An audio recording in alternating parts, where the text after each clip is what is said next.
A Conquista das Virtudes, para uma Vida Realizada.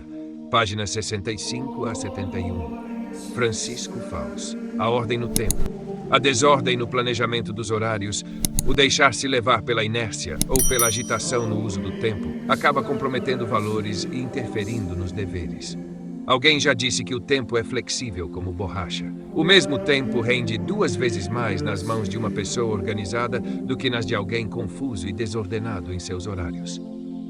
Vale a pena refletir sobre esses 2 pontos do livro Caminho. 1. Se você não tem um plano de vida, nunca terá ordem. Caminho. 2. Quando você tiver ordem, seu tempo se multiplicará. É fundamental organizar-se. Precisamos de um plano e horários bem pensados, em que cada dever encontre seu melhor momento e a duração adequada, de modo que todos possam ser cumpridos de maneira satisfatória. Alguns deveres exigirão mais tempo, outros menos, mas quanto menor o tempo que possamos dedicar, maior deve ser a qualidade que buscamos.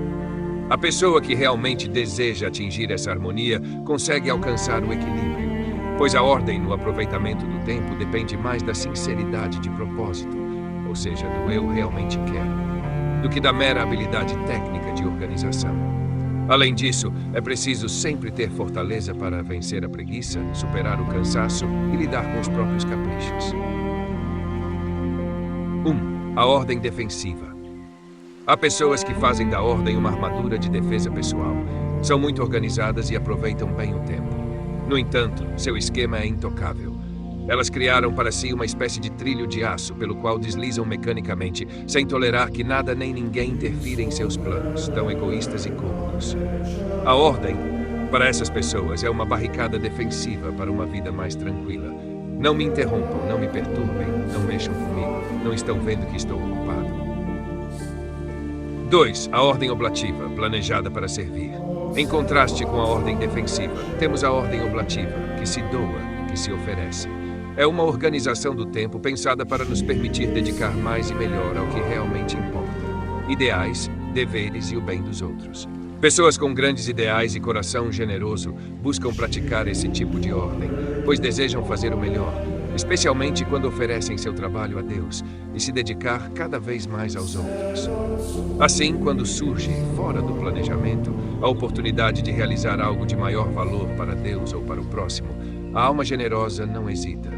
Sai de seu trilho e atende a esses chamados da caridade com alegria. Ela está convencida de que esses planos que Deus coloca inesperadamente são, na verdade, os melhores. Por isso, não reclama de interferências, sobrecargas ou perturbações, mesmo que isso altere a sua ordem pessoal. A ordem material. Quantas vezes nos perguntamos, onde coloquei aqueles documentos? Onde deixei minha pasta? Onde está minha passagem de avião? Onde está meu RG? Essas perguntas revelam que a desordem nas coisas materiais interfere, atrasa e, muitas vezes, compromete a organização bem planejada de nossos compromissos. Vale a pena refletir sobre isso e lembrar que o hábito de esquecer, salvo em casos de problemas de memória, geralmente reflete a preguiça de pensar e de manter a ordem. Esse descuido leva à procrastinação, pagamentos atrasados, compromissos esquecidos, prazos vencidos, viagens perdidas, entre outros transtornos. Além disso, não devemos esquecer que a ordem material está relacionada com a virtude da caridade, pois é evidente que ela reduz o trabalho e evita desgostos para aqueles que convivem conosco e colaboram em nosso trabalho profissional. Nota: ver mais sobre essa perspectiva no livro A Preguiça, segunda edição, Quadrante 2003, pp 17 de 18. Questionário sobre a ordem. Compreendo que ter a vida em ordem não significa apenas levar uma vida honesta e disciplinada, mas viver de modo que tudo esteja em conformidade com a vontade de Deus. Tenho claro, na mente e no coração, a ordem de prioridades que deve existir na minha vida. Em primeiro lugar, Deus, amar a Deus sobre todas as coisas. Mateus 2, 30 e 38. Em segundo lugar, o próximo, a justiça, o amor, a caridade. Mateus 20, 39. Em terceiro lugar, meus objetivos, interesses e anseios pessoais. Dou o valor, a dedicação e o tempo necessários a cada um dos meus deveres. Fico satisfeito em cumprir apenas alguns deles, por exemplo, os deveres do trabalho, enquanto descuido de deveres importantes em relação a Deus, a formação dos filhos ou ao serviço ao próximo. Tenho sido acomodado e rotineiro no cultivo da minha formação cristã, na vida espiritual e na busca pelas virtudes. Que meios concretos posso empregar para me empenhar mais nesse esforço? Reconheço claramente quais são minhas principais omissões. Estou disposto a combatê-las com um plano bem estruturado, paciência e perseverança.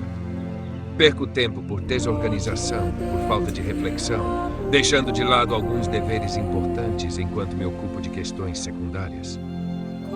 Dedico o tempo necessário à vida espiritual, à formação e à família, buscando estabelecer e manter um plano que assegure momentos adequados para cumprir esses deveres. Tenho consciência de que, sem um plano de vida diário, com horários bem planejados e definidos, minha vida poderá se tornar apenas uma coleção de desejos ineficazes de ser um bom cristão. Sinto a necessidade de parar diariamente por alguns minutos para me recolher na presença de Deus e meditar, ordenando minhas ideias, planejando e hierarquizando minhas tarefas. Faço o que é necessário, no presente momento, sem medo de enfrentar tarefas desagradáveis ou desafiadoras, consciente de que Deus espera por mim no cumprimento de cada pequeno dever. Conclusões. Procure refletir sobre essas questões e anotar suas próprias conclusões. Essas perguntas visam ajudar na reflexão sobre a importância da organização de vida em consonância com valores espirituais e cristãos. Guia, justiça nos pensamentos. Todos nós temos, desde a infância, um forte senso de justiça. Como dói para uma criança ser castigada por algo que não fez, ver que os pais não cumprem o que prometeram ou que alguém tira seu brinquedo preferido sem motivo. E, mais ainda do que nas crianças, a injustiça fere os adultos. Falsas acusações na escola ou no trabalho, não receber o pagamento justo por um serviço, ser roubado, explorado, traído. Vencer um concurso e perder a vaga para um apadrinhado dos avaliadores, ser vítima de inúmeras formas de engano, emboscadas, trapaças e fraudes. A mágoa profunda que a injustiça nos causa deve nos mover a amar a virtude da justiça e a defendê-la sempre. O Catecismo da Igreja Católica define a justiça de forma sintética como a virtude moral que consiste na vontade constante e firme de dar a Deus e ao próximo o que lhes é devido. Catecismo da Igreja Católica, 1850. Comecemos então refletindo sobre o que é devido a cada pessoa antes de tudo. O respeito à sua dignidade e a imparcialidade nos julgamentos que fazemos sobre ela. 2. Respeito pela dignidade.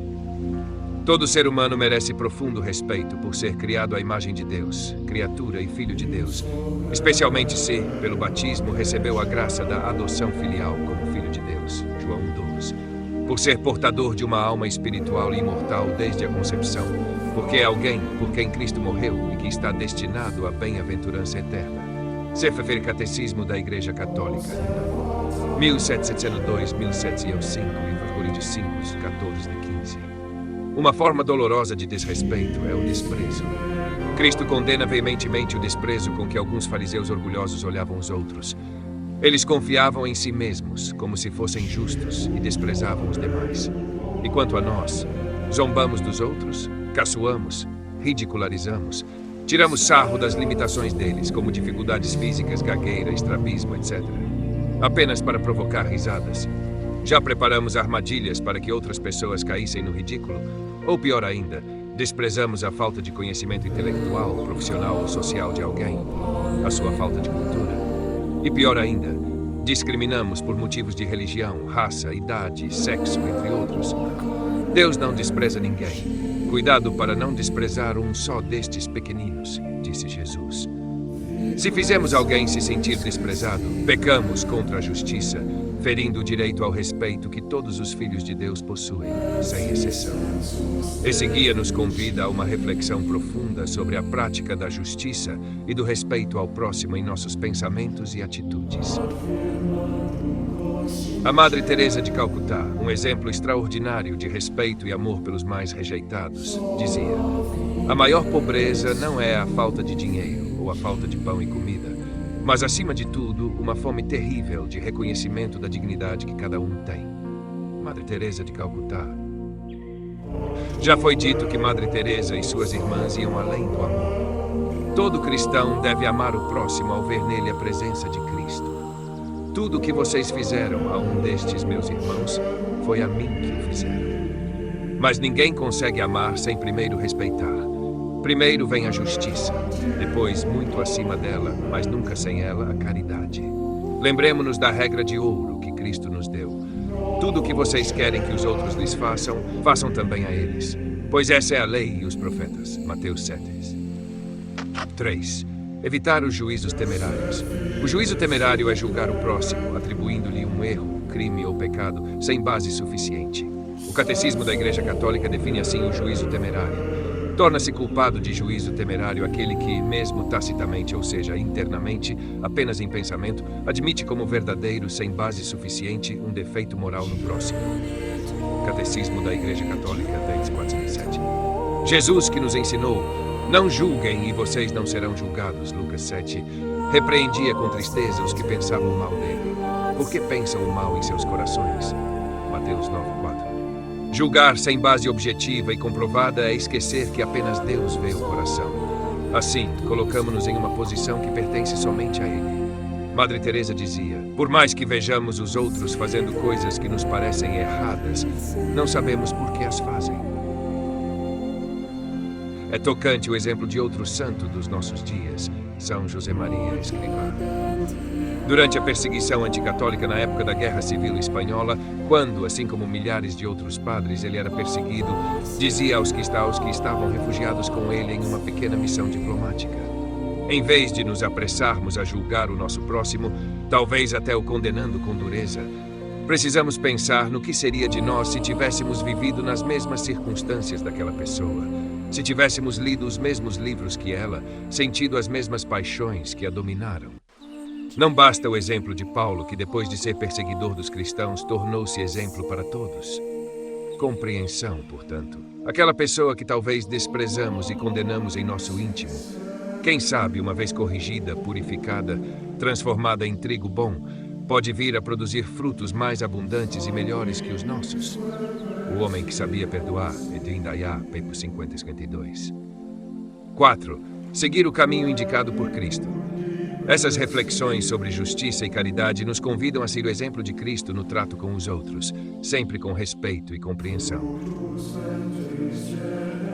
Em primeiro lugar, para julgar sem cometer injustiças, é preciso fazer o que Jesus ensina. Por que você repara no cisco que está no olho do seu irmão e não vê a trave que está no seu próprio olho? Como você ousa dizer ao seu irmão: deixe-me tirar o cisco do seu olho, quando você mesmo tem uma trave no seu?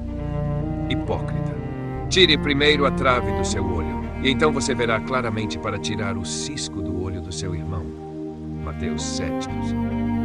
Só conseguimos ver os outros corretamente quando purificamos nossos próprios olhos pela humildade e pelo arrependimento. Primeiro, precisamos olhar para nossos defeitos, que talvez sejam parecidos com aqueles que nos incomodam nos outros. Essa é uma lição constante de nosso Senhor. Pense, por exemplo, no episódio da mulher adúltera. Jesus permaneceu em silêncio diante dos acusadores cheios de ódio, e quando finalmente falou, disse: aquele que dentre vocês estiver sem pecado, atire a primeira pedra. Primeiro, precisamos reconhecer nossos pecados para que não olhemos ninguém de forma superior. Para julgar com serenidade e objetividade é necessário compreender, ou seja, enxergar com humildade e sem preconceitos. Mas também precisamos evitar o erro oposto ao juízo temerário, que é justificar o injustificável e tratar como santo ou normal aquilo que ofende a Deus e ao próximo. Por outro lado, devemos lembrar que uma coisa é ver e outra é julgar ou condenar. É inevitável que observemos erros alheios, às vezes muito claros e graves, crimes, abusos e injustiças. Porém, condenar a pessoa que os comete com ódio e agressividade é uma atitude anticristã. Bem, em segundo lugar, sigamos, sempre que possível, o conselho de Santo Agostinho. Procure adquirir as virtudes que você julga faltarem em seus irmãos, e assim não verá os defeitos deles, porque você mesmo não os terá. Em terceiro lugar, não podemos ficar passivos. É preciso agir. A primeira ação ou atitude a ser tomada é orar por aqueles que erram e perdoá-los. A segunda ação, quando possível, é ajudar e, se for o caso, corrigir. Observemos como termina o ensinamento de Jesus sobre o cisco e a trave. Tire primeiro a trave do seu olho, e então você verá claramente para tirar o cisco do olho do seu irmão. Cristo não diz apenas: perdoe, seja humilde e esqueça. Ele também ensina: tire o cisco, ou seja, Haja, faça o possível para ajudar seu irmão que erra e, quando necessário, previna que o erro dele cause danos a inocentes. Em resumo, é preciso orar sempre pela pessoa que erra. Orem por aqueles que os perseguem. Tentar corrigi-la fraternalmente, se houver oportunidade. Se seu irmão ouvir você, você terá ganhado seu irmão. Caso a caridade e a justiça em relação a terceiros exijam. Após tentativas de correção sem sucesso, pode ser necessário, por justiça, tomar medidas para evitar abusos. Isso pode incluir denúncias e outras ações legais cabíveis. Se ele não os ouvir, leve-o à igreja. E se ele não ouvir a igreja, trate-o como um pagão ou um publicano. Mateus 18, 16, 17. Essas orientações baseiam-se nos ensinamentos de Cristo sobre como lidar com os erros dos outros, equilibrando justiça, compaixão e responsabilidade. Queridos ouvintes, chegamos ao fim deste audiolivro e quero expressar minha profunda gratidão a todos que permaneceram conosco até aqui. Sua dedicação em acompanhar essa obra é um verdadeiro sinal de busca pela sabedoria e pelo crescimento espiritual. Que o conteúdo ouvido possa nutrir sua alma e fortalecer sua fé. Aproveito para convidá-los a explorar as playlists do canal Caminho Católico, onde vocês encontrarão outros tesouros espirituais. São obras que podem acompanhar e iluminar sua jornada, como Castelo Interior de Santa Teresa de Jesus, Confissões de Santo Agostinho, Palavras Bíblicas com o Evangelho comentado por grandes eclesiásticos, Filoteia de São Francisco de Sales, Tratado da Verdadeira Devoção à Santíssima Virgem de São Luís Maria de Montfort, A Imitação de Cristo de Tomás de Kempis e As Três Idades da Vida Interior do Padre Garrigou Lagrange. Cada uma dessas obras oferece um caminho profundo de reflexão e conversão, e espero que possam encontrar nelas a mesma riqueza espiritual que proporcionaram a tantas gerações. Nosso canal está sempre aberto para quem deseja aprender e crescer na fé. Continue nos acompanhando e compartilhando essa jornada espiritual. Mais uma vez, obrigado por sua presença e que Deus abençoe a todos.